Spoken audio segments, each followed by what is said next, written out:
Okay, so...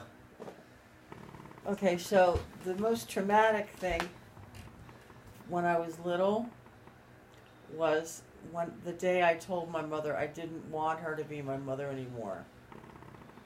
And so what she did was she packed up a suitcase, and I said, "What are you doing?"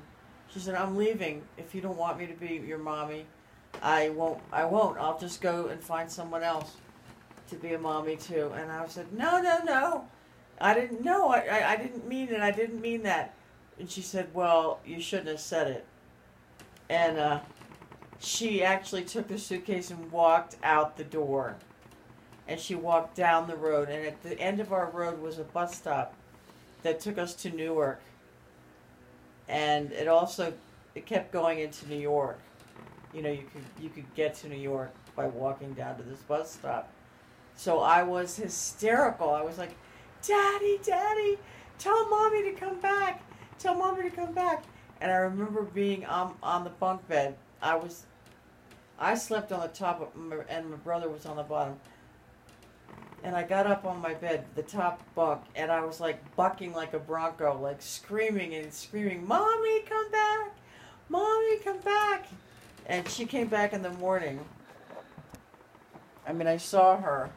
I saw her in the morning, and I was really glad to see her. And where was she? Well, years later I said, "Remember that time when you were pretending you left?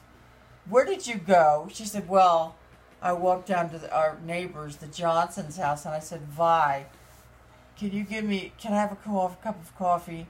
Can I stay here for a couple hours?" And she said, "Sure, Eleanor, what happened?" And she told her that she was trying to teach me a lesson. She said she kept drinking coffee after coffee after coffee because she would call home and ask my dad if I was asleep yet, and he'd say, "No, she's still crying." So that was really, really harsh, but... A formative year. Oh, yeah. She didn't... Now, I moved from there when I was 7, so I think I must have been 6. I never said anything like that again, because I learned my lesson. Because she plays hardball. She played hardball, that's right. Oh, my gosh. I remember bucking and bucking and bucking, and... My poor brother was probably asleep. No, I don't know. He couldn't sleep with me screaming.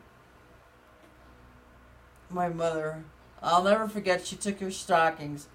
When I saw her stockings go in the suitcase, I was like, "Oh no!"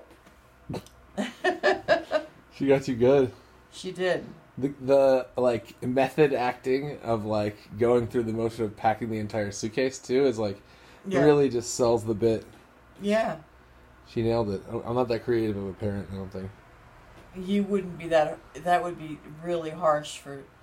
I think somebody said that was sort of abusive when I told that story. Traumatic, probably, yeah. Yeah. They said that was... It was a different time. Yeah, it was a different time.